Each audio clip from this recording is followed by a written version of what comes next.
Hello, today I will review the Chieftain T95, the Tier 8 British medium tank.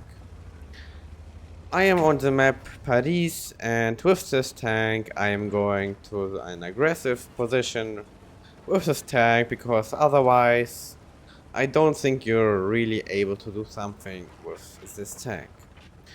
So I'm driving with 47 kilometers per hour for such a tank. Well, the speed isn't really enough. You would like, or I would like to have a bit more speed on this tank, so the speed isn't really great. I'm tanking one shot from the Borask. This is great. The Gonzalo is driving, I am shooting him and, well, also tanking one shot. This tank has a 240 alpha damage gun with, well, also not the best reload time, so I think 7 seconds, and it won't result also in a good DPM, so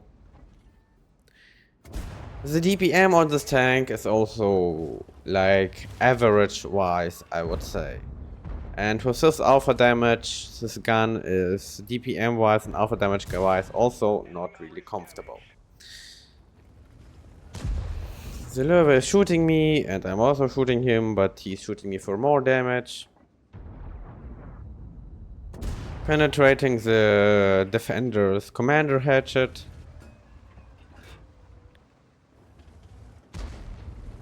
So the armor of this tank, well, the turret is overall, if you just look at the turret, pretty good armored.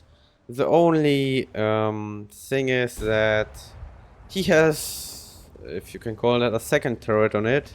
And this is commander hatch that is kind of big. Well, here's I'm just tanking one shot with my track. And so here they are actually not penetrating my upper plate. I'm shooting the Gonzalo and he's tracked and he is getting destroyed.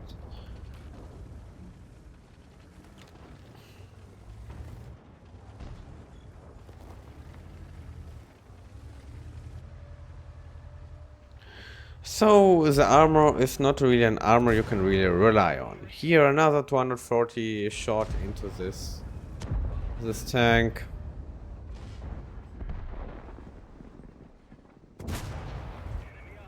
$225 damage.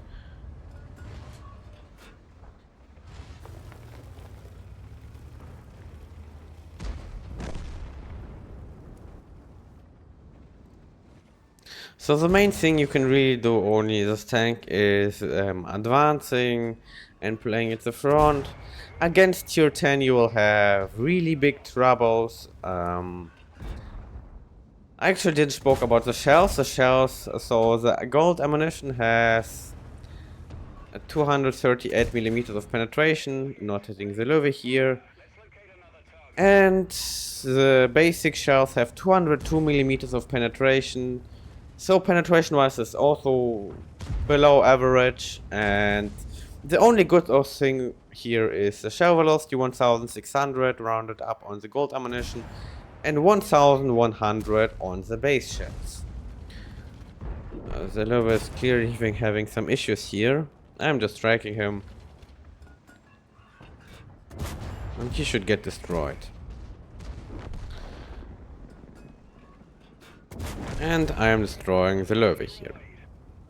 So overall, to sum it up, this tank, well, not penetrating him.